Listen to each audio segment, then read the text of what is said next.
नमस्कार दोस्तों, SP maker GK के यूट्यूब चैनल पर आपका स्वागत है। दोस्तों आज हम रीजनिंग का प्रैक्टिस सेट 8 देखेंगे। इसमें रीजनिंग के 10 इंपॉर्टेंट प्रश्न हैं। यदि आप एसएससी के किसी भी एग्जाम की तैयारी कर रहे हो तो ये प्रैक्टिस सेट आपके लिए काफ़ी ज़्यादा इंपॉर्टेंट है, क्योंकि इस प्रैक्टिस सेट में जिस प्रकार के प्रश्न दिए गए हैं उसी टाइप के प्रश्न आपकी एसएससी की सभी परीक्षाओं में पूछे जाएंगे।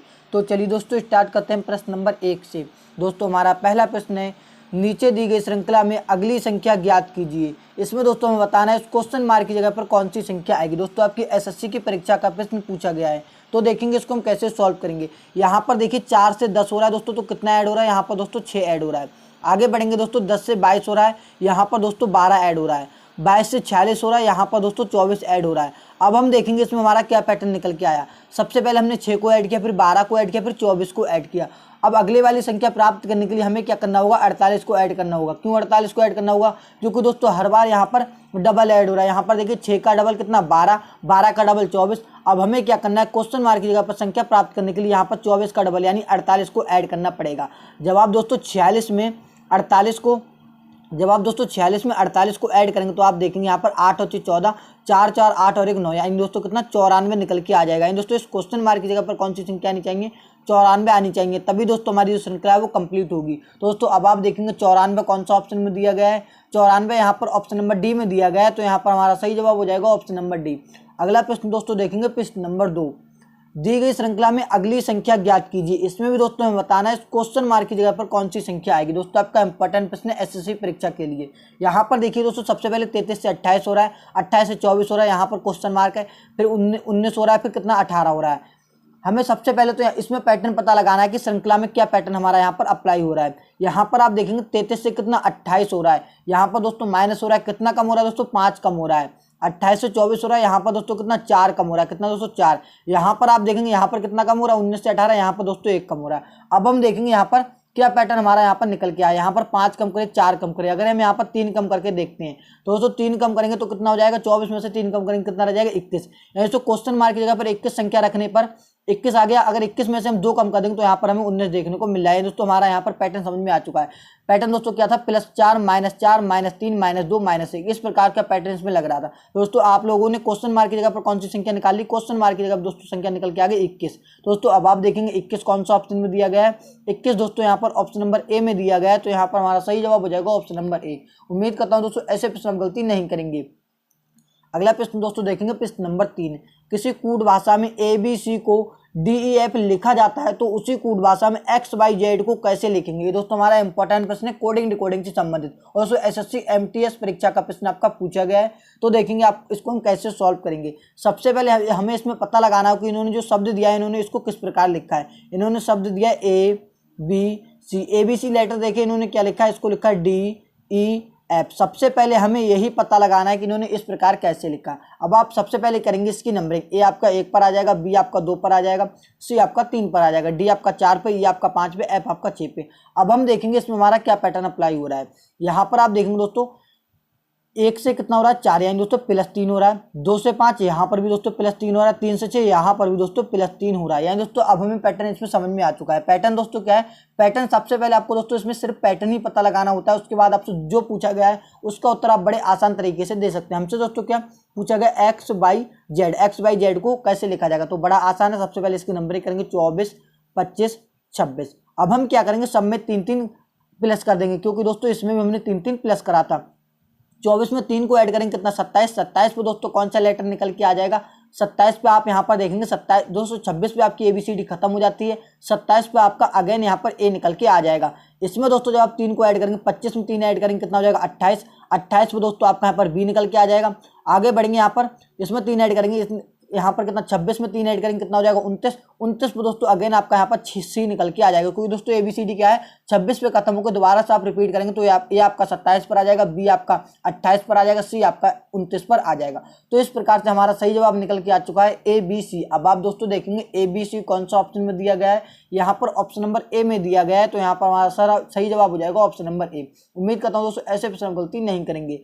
अगला प्रश्न दोस्तों देखेंगे प्रश्न नंबर 4, यदि किसी कूट भाषा में HOUSE हाउस को KRUQC के रूप में लिखा जाता है तो उसी कूट भाषा में स्विफ्ट को कैसे लिखा जाएगा। दोस्तों ये भी हमारा इंपॉर्टेंट प्रश्न है कोडिंग डिकोडिंग से संबंधित। दोस्तों CHSL परीक्षा का प्रश्न पूछा गया है। तो देखेंगे इसको हम कैसे सॉल्व करेंगे। यहाँ पर देखिए सबसे पहले हमें यहाँ पर पता लगाना है HOUSE, हाउस को दोस्तों इन्होंने लिखा है KRUQC। सबसे पहले हमें यही पता लगाना है कि इन्होंने इसको किस प्रकार लिखा है। अब आप यहाँ पर देखिए H आपका 8 पर आ जाएगा, O 15 पर आ जाएगा, U आपका 21 पर आ जाएगा, S दोस्तों आपका कितने पर आ जाएगा, S दोस्तों आपका आप यहाँ पर देखेंगे S आपका 19 पर आ जाएगा, E आपका 5 पर आ जाएगा, K आपका यहाँ पर आप देखेंगे K कितने 11 पर आ जाएगा, R आपका 18 पर आ जाएगा, U आपका 21 पर आ जाएगा, Q आपका 17 पर आ जाएगा, C दोस्तों आपका 3 पर आ जाएगा। अब हम देखेंगे इसमें हमारा क्या पैटर्न अप्लाई हो रहा है। अब हम यहाँ पर देखेंगे इसमें क्या पैटर्न हमारा यहाँ पर अप्लाई हो रहा है। अगर आप दोस्तों यहाँ पर आते हैं तो यहाँ पर कितना 8 से कितना हो रहा है 11 हो रहा है, यहाँ पर दोस्तों कितना हो रहा है 8 से 11 हो रहा है, यहाँ पर दोस्तों 3 को हम यहाँ पर ऐड कर रहे हैं, कितना दोस्तों 3 को ऐड कर रहे हैं, 15 से 18 हो रहा है, यहाँ पर भी 300 ऐड कर रहे हैं। यहाँ पर बीच का लेटर इन्होंने चेंज नहीं करा है, बीच का लेटर को इन्होंने ऐसा ही लिखा है 21 को, यानी दोस्तों 21 ही लिखा है।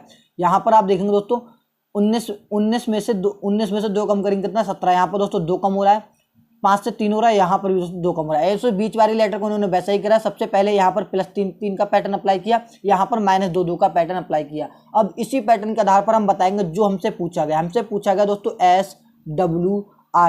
SWIFT। तो अब हम बड़े आसान तरीके से बता सकते। सबसे पहले आपको यहाँ पर ध्यान देने योग्य बात, आई आपका दोस्तों चेंज नहीं होगी, क्योंकि दोस्तों 20 वाला लेटर आपको यहाँ पर चेंज नहीं करना है। अब आप करेंगे इसकी नंबरिंग, S आपका 19 पर आ जाएगा, W आपका 23 पर आ जाएगा, F 6 पर आ जाएगा, I आपका 9 पर आ जाएगा। यहाँ पर आपको सबसे पहले क्या करना 3 प्लस करना है। क्या करना है दोस्तों 3 प्लस करना है। 19 में 3 प्लस करेंगे कितना हो जाएगा 22, 22 पे आपका यहाँ पर B निकल के आ जाएगा। इसी के बाद दोस्तों 23 में 3 ऐड करेंगे 26, 26 पे कौन सा लेटर 26 पे Z निकल के आ जाएगा। यहाँ पर दोस्तों माइनस हमें 2 करना है, क्योंकि दोस्तों यहाँ पर भी हमने यहाँ पर -2 करा था। जब आप 6 में से 2 कम करेंगे कितना रह जाएगा 4, 4 पे दोस्तों आपका यहाँ पर D लेटर निकल के आ जाएगा। इसी प्रकार 9 में से 2 कम करेंगे कितना बचेगा 7 बचेगा, 7 पे आपका यहाँ पर G निकल के आ जाएगा। दोस्तों आपका सही जवाब निकल के आ चुका है BZIDG। अब आप देखेंगे, अब आप दोस्तों यहाँ पर देखेंगे, यहाँ पर आपका क्या है T है, यहाँ पर दोस्तों क्या है T है स्विफ्ट में दोस्तों, यहाँ पर आपका क्या है लास्ट में आपका T है। T दोस्तों आपका 20 पर आ जाएगा। 20 में से दोस्तों जब आप 2 कम करेंगे तो कितना रह जाएगा दोस्तों 20 में से 2 कम करेंगे तो कितना रह जाएगा 18, 18 पे दोस्तों आपका यहाँ पर R निकल के आ जाएगा। तो दोस्तों अब आप देखेंगे BZIDR कौन सा ऑप्शन में दिया गया है, यहाँ पर दोस्तों BZIR ऑप्शन नंबर यहाँ पर C में दिया गया है। तो यहाँ पर हमारा सही जवाब हो जाएगा ऑप्शन नंबर C। उम्मीद करता हूँ दोस्तों ऐसे प्रश्न आप गलती नहीं करेंगे। अगला प्रश्न दोस्तों देखेंगे प्रश्न नंबर 5। नगीना पुष्पा से लंबी है परंतु मनीषा जितनी लंबी नहीं है। रामा नमिता से लंबी है परंतु पुष्पा जितनी लंबी नहीं है। सबसे लंबी कौन है, प्रश्न हमसे पूछा है इसमें सबसे लंबी कौन है। दोस्तों आपका इंपॉर्टेंट प्रश्न है, तो देखेंगे इसको हम कैसे सॉल्व करेंगे। यहाँ पर आप सबसे पहले देखिए नगीना, तो हम नगीना को यहाँ पर N से दर्शा ले रहे हैं। नगीना क्या है दोस्तों पुष्पा से लंबी है, नगीना क्या है दोस्तों पुष्पा से लंबी है, तो हम यहाँ पर पुष्पा लिख देंगे। आगे बढ़ेंगे, परंतु मनीषा जितनी लंबी नहीं है, यानी दोस्तों मनीषा क्या आ जाएगा इसके ऊपर आएगा, परंतु मनीषा जितनी लंबी नहीं है। आगे प्रश्न कह रहा है रामा क्या है नमिता से लंबी है। रामा क्या है दोस्तों नमिता से लंबी है, परंतु पुष्पा जितनी लंबी नहीं है। परंतु यहाँ पर आप देखेंगे रामा क्या है, रामा नमिता से लंबी है। आप यहाँ पर देखेंगे सबसे पहली लाइन आप यहाँ पर पढ़ेंगे, नगीना क्या है पुष्पा से लंबी है। हमने यहाँ पर नगीना दर्शा दी, नगीना पुष्पा से लंबी होगी यहाँ पर, परंतु मनीषा जितनी लंबी नहीं है। तो नगीना क्या है मनीषा जितनी लंबी नहीं, तो यहाँ पर आपका M आ जाएगा। आगे बढ़ेंगे, रामा नमिता जितनी लंबी नहीं है। रामा क्या है, रामा नमिता से लंबी है। रामा क्या है नमिता से लंबी है, तो रामा यहाँ पर ऊपर आ जाएगा। रामा क्या है ऊपर आ जाएगा, परंतु पुष्पा जितनी लंबी नहीं है, परंतु पुष्पा जितनी लंबी नहीं है। दोस्तों एक बार प्रश्न को फिर से पढ़ते हैं, यहाँ पर देखते हैं कोई प्रश्न में कोई सा वर्ड छूट तो नहीं गया। यहाँ पर देखेंगे, नगीना पुष्पा से लंबी है परंतु मनीषा जितनी लंबी नहीं है।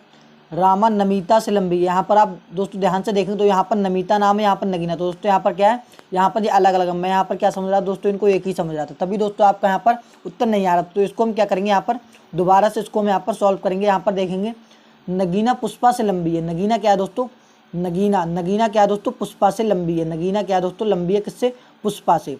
तो पुष्पा इस प्रकार से नीचे आ जाएगी जी दोस्तों क्या नगीना, तो मैं यहाँ पर NA बना दे रहा हूँ। आगे पढ़ेंगे, परंतु मनीषा जितनी लंबी नहीं है, दोस्तों जो नगीना है वो मनीषा जितनी लंबी नहीं है। अब प्रश्न कह रहा है रामा नमिता से लंबी है। प्रश्न क्या कह रहा है, रामा क्या है, रामा लंबी है किससे, नमिता से। तो हम इस प्रकार से कर देंगे, जे नमिता को मैं NM से दर्शा दे रहा हूँ। जी क्या है दोस्तों नमिता। तभी दोस्तों आपका यहाँ पर उत्तर नहीं आ रहा था, क्या, क्योंकि दोस्तों मैं दोस्तों क्या कर रहा था, जो नगीना और नमिता को यहाँ पर एक ही समझ रहा था, लेकिन दोस्तों नगीना यहाँ पर अलग शब्द है और नमिता यहाँ पर अलग कोई पर्सन है। तो यहाँ पर आप देखेंगे तो नगीना नमिता। अब प्रश्न कर रहा है, परंतु पुष्पा जितनी लंबी नहीं है। परंतु कौन, यहाँ पर रामा। रामा कौन, पुष्पा जितनी लंबी नहीं, तो जी पुष्पा से इस प्रकार से रामा छोटी हो जाएगी। जी कौन है, रामा। जी कौन है, रामा। तो पुष्पा कौन है, पी से पुष्पा। तो प्रश्न हमसे कह रहा है तो सबसे लंबी कौन, तो सबसे लंबी कौन है, एम से कौन हुआ, एम से सबसे लंबी कौन है, मनीषा। तो दोस्तों अब आप देखेंगे मनीषा कौन सा ऑप्शन में दिया गया है, मनीषा यहाँ पर ऑप्शन नंबर ए में दिया गया है। तो यहाँ पर हमारा सही जवाब हो जाएगा ऑप्शन नंबर ए। अगला प्रश्न दोस्तों देखेंगे प्रश्न number 6। A B C D और ई आपस में मित्र हैं। ए बी से छोटा है परंतु ई से लंबा है, सी से लंबा है, डी बी से छोटा है और ए से थोड़ा सा लंबा है। सबसे छोटा कौन है। प्रश्न आपका इंपॉर्टेंट है, तो देखेंगे इसको हम कैसे सॉल्व करेंगे। सबसे पहले कितने हैं, ए बी सी डी 5 लोग हैं, आपस में मित्र हैं। क्या है, आप प्रश्न कह रहा है ए बी से छोटा है, तो आप यहाँ पर देखेंगे ए क्या है दोस्तों, छोटा है किससे, बी से। तो ये क्या है, छोटा है किससे, बी से। तो इस प्रकार से हम करेंगे। परंतु ई से लंबा है, परंतु ई से लंबा है कौन, ए। तो यहाँ पर ई इस प्रकार से नीचे आ जाएगा। आगे पढ़ेंगे, डी बी से छोटा। अब हम क्या करेंगे, इसको अलग से दर्शा लेंगे। जब भी अलग से यहाँ पर आपको कोई सा भी यहाँ पर देखेंगे डी और बी से संबंधित, सॉरी आप यहाँ पर देखेंगे डी तो बी हमें मिला, तो अभी हम इसको और आगे यहाँ पर अलग से दर्शाने की जरूरत नहीं है। क्योंकि दोस्तों ऐसा तब किया जाता है, अलग समीकरण बनाई जाती है जब आपको यहाँ पर कोई भी ना मिले। आप यहाँ पर देखेंगे डी क्या है, डी बी से छोटा है। डी क्या है दोस्तों, बी से छोटा है। डी क्या है दोस्तों, बी से, डी क्या है, छोटा है किससे, बी से। तो बी के नीचे आ जाएगा डी। डी कहाँ पर, यहाँ पर दोस्तों आ जाएगा। डी कहाँ पर, यहाँ पर आ जाएगा। डी क्या है, बी से छोटा है और ए से थोड़ा सा लंबा है। ए दोस्तों यहाँ, तो ए से थोड़ा सा लंबा। तो ये वाली बात भी हमारी यहाँ पर से फॉलो होगी। प्रश्न कह रहा है तो सबसे छोटा कौन है। तो सबसे छोटा कौन है, आप यहाँ पर देखेंगे तो सबसे छोटा कौन, सबसे छोटा यहाँ पर से ई हो जाएगा। कौन हो जाएगा दोस्तों, सबसे छोटा कौन हो जाएगा, सॉरी यहाँ पर देखेंगे सी तो रह गया। प्रश्न क्या है, सी सबसे लंबा है। प्रश्न कह रहा है सी सबसे लंबा है, तो सी सबसे ऊपर आ जाएगा। तो प्रश्न पूछ रहा है तो सबसे छोटा कौन है, सबसे छोटा कौन है, ई। तो दोस्तों अब आप देखेंगे ई कौन सा ऑप्शन में दिया गया, ई आप देखेंगे क्या सबसे छोटा, सबसे छोटा कौन है दोस्तों, ई। दोस्तों अब आप देखेंगे कौन सा ऑप्शन में दिया गया है, ई। यहाँ पर ऑप्शन नंबर सी में दिया गया है। तो यहाँ पर हमारा सही जवाब हो जाएगा ऑप्शन नंबर सी। उम्मीद करता हूँ दोस्तों ऐसे प्रश्न हम गलती नहीं करेंगे। अगला प्रश्न दोस्तों देखेंगे प्रश्न नंबर 7। एक मैदान में कुल बतख और बकरे हैं, कुल मिलाकर 77 सिर और 224 पैर हैं। बतखों की संख्या ज्ञात कीजिए। दोस्तों आपका इंपॉर्टेंट प्रश्न है, भाषा पर आधारित। ऐसे प्रश्न आपकी परीक्षा में 1 या 2 प्रश्न 100% देखने को मिलते हैं। तो देखेंगे इसको आप कैसे सॉल्व करेंगे। जब भी दोस्तों आपकी परीक्षा में ऐसा प्रश्न पूछा जाए तो सबसे पहले आपको यहाँ पर संख्या निकालनी होती है 4 पैर वाले जानवरों की। 4 पैर वाले जानवरों की संख्या निकालने का फार्मूला होता है लेग बाई 2 माइनस हेड। ये दोस्तों आपका फार्मूला होता है जब भी आपको 4 पैर वाले जानवरों की संख्या निकालनी हो। अब आप यहाँ पर देखेंगे आपसे क्या पूछा गया, बतख। बतख के कितने, 2 पैर होते हैं। तो सबसे पहले आपको यहाँ पर 4 पैर वाले जानवरों की संख्या निकालनी है। उसके बाद सर तो सबका एक ही रहेगा। जो भी संख्या निकल के आएगी उसमें से आप यहाँ पर सिर को कम कर देंगे तो आपको यहाँ पर 2 पैरों वालों की संख्या, दोस्तों बतखों की संख्या आपको यहाँ पर पता चल जाएगी। तो सबसे पहले आप निकालेंगे 4 पैर वाले जानवरों की संख्या। 4 पैर वाले मतलब आप बकरे की संख्या निकालना है यहाँ पर। तो 224 कितने यहाँ पर पैर हैं बटा, सॉरी यहाँ पर आप 2 से क्या लगाएंगे, यहाँ पर भाग लगाएंगे। यहाँ पर माइनस आप सिर कर देंगे, 170 आप क्या कर देंगे, माइनस कर देंगे। जब आप इसको भाग लगाएंगे तो 2 एकम 2, 2 एकम 2, 2 दूनी चाहिए 112। 112 में से आपको क्या करना है, यहाँ पर 77 कम करना है। तो आपका यहाँ पर कितना बचेगा, 35। दोस्तों कितना बचेगा, 35। कितना बचेगा, 35। अब आपको क्या करना है, 77 में से 35 माइनस करना है 2 पैर वाले जानवरों की संख्या निकालने के लिए। जब आप इसको करेंगे तो आपका यहाँ पर 77 में से 35 जाएंगे, कितना बचेगा आपका यहाँ पर 42। कितना बचेगा दोस्तों, 42। दोस्तों अब आप देखेंगे 42 कौन सा ऑप्शन में दिया गया है, 42 यहाँ पर ऑप्शन नंबर ए में दिया गया है। तो यहाँ पर आपका सही जवाब हो जाएगा ऑप्शन नंबर ए। प्रश्न में दोस्तों अगर हमसे पूछ लेता बकरों की संख्या तो हम यहाँ पर कह देते बकरों की संख्या कितनी है, बकरों की संख्या कितनी है, 35। और दोस्तों बतख की संख्या कितनी है, 42। कुल मिलाकर टोटल सिर कितने हैं, 77। अगर दोस्तों पूछ लेता कुल जानवर कितने, तो आप यहाँ पर लगाते सही जवाब 77, क्योंकि दोस्तों सबका सिर तो एक ही होता। तो आपका इसका सही जवाब क्या हो जाता, 77। अगला प्रश्न दोस्तों देखेंगे प्रश्न नंबर 8। ए तथा बी दोनों सी के बच्चे हैं। सी ए का पिता है परंतु बी सी का बेटा नहीं है, तो बी का सी से क्या संबंध है। दोस्तों आपका इंपॉर्टेंट प्रश्न है, ब्लड रिलेशन संबंधित। तो देखेंगे इसको हम कैसे सॉल्व करेंगे। ऐसे प्रश्न आपकी परीक्षा में 1 या 2 प्रश्न 100% पूछे जाते हैं, तो आपको इसमें गलती नहीं करना है। प्रश्न कह रहा है ए तथा बी दोनों सी के बच्चे हैं। ऐसे सी के 2 बच्चे हैं। कौन कौन बच्चे हैं, एक है ए और एक है बी, यानी दोस्तों जी आपस में क्या इनके बच्चे हैं। प्रश्न कह रहा है सी ए का पिता है। सी क्या है दोस्तों, पिता है। पिता है तो इसमें हम पॉजिटिव चार्ज लगा देंगे। परंतु बी सी का बेटा नहीं है, इसका क्या मतलब, परंतु बी सी का बेटा नहीं है। दोस्तों बी बेटा नहीं तो क्या होगा, बेटी होगा। प्रश्न कह रहा है परंतु बी सी का बेटा नहीं है तो क्या होगा जी, बेटी होगा। तो प्रश्न हमसे पूछ रहा है तो बी का सी से क्या संबंध है। सी से का मतलब है यानी सी क्या कहेगा बी से। तो आप देखेंगे बी के जो दोनों बच्चे हैं और जी कौन है, बेटी है। जी कौन है दोस्तों, बेटी। बी कौन है, बेटी, क्योंकि इस पर माइनस लगा तो जी क्या है, बेटी। तो दोस्तों अब आप देखेंगे बेटी कौन सा ऑप्शन में दिया गया है, बेटी यहाँ पर ऑप्शन नंबर डी में दिया गया है। तो यहाँ पर हमारा सही जवाब हो जाएगा ऑप्शन नंबर डी। अगला प्रश्न दोस्तों देखेंगे प्रश्न नंबर 9। 3 शिखर पर है तो तल में बिंदु होगा। ये दोस्तों हमारा इंपॉर्टेंट प्रश्न है, पासा संबंधित। ऐसे प्रश्न भी आपकी परीक्षा में देखने को मिलती हैं। तो जब भी आपकी परीक्षा में ऐसा प्रश्न पूछा जाए तो आपको देखना जो पासा दिए गए इसमें दोस्तों कॉमन क्या क्या संख्या है। हमने यहाँ पर देखा दोस्तों 2 इसमें भी दिया गया है, 2 इसमें भी दिया गया है। यहाँ पर पेन का कलर थोड़ा आपको चेंज करके दिखा रहा है ताकि आपको अच्छे तरीके से यहाँ पर समझ में आ जाए। यहाँ पर आप देखेंगे दोस्तों 2 इसमें भी दिया गया है, 2 दोस्तों इसमें भी दिया गया है। और हम देखेंगे और कोई सी संख्या के कॉमन मिल रही है, यहाँ पर आप देखेंगे 4 इसमें भी दिया गया है, 4 इसमें भी दिया गया है। आप यहाँ पर देखेंगे हमसे क्या पूछा है, हमसे पूछा है 6 का विपरीत। जब भी दोस्तों 2 संख्या कॉमन मिल जाए, जब भी 2 संख्या कॉमन मिल जाए तो बच जाते हैं वो एक दूसरे के विपरीत होते हैं। दोस्तों 3 का विपरीत क्या हो जाएगा 6, और दोस्तों 6 का विपरीत क्या हो जाएगा 3, 3 का विपरीत 6। तो दोस्तों अब आप देखेंगे 6 कौन सा ऑप्शन में दिया गया है, 6 यहाँ पर ऑप्शन नंबर डी में दिया गया है। तो यहाँ पर हमारा सही जवाब हो जाएगा ऑप्शन नंबर डी। उम्मीद करता हूँ दोस्तों अब जब भी ऐसा प्रश्न आपकी परीक्षा में पूछा जाएगा तो आप गलती नहीं करेंगे। अगला प्रश्न दोस्तों देखेंगे प्रश्न नंबर 10। बी ए का पिता है तथा बी सी के पति का बेटा है, तो सी ए की क्या लगती है। दोस्तों आपका इंपॉर्टेंट प्रश्न है ब्लड रिलेशन संबंधित। इस प्रश्न का उत्तर आप सभी दोस्तों को कमेंट बॉक्स में बताना है। चलिए मिलते हैं किसी और एक नेक्स्ट इंटरेस्टिंग वीडियो में। जब तक के लिए दोस्तों जय हिंद।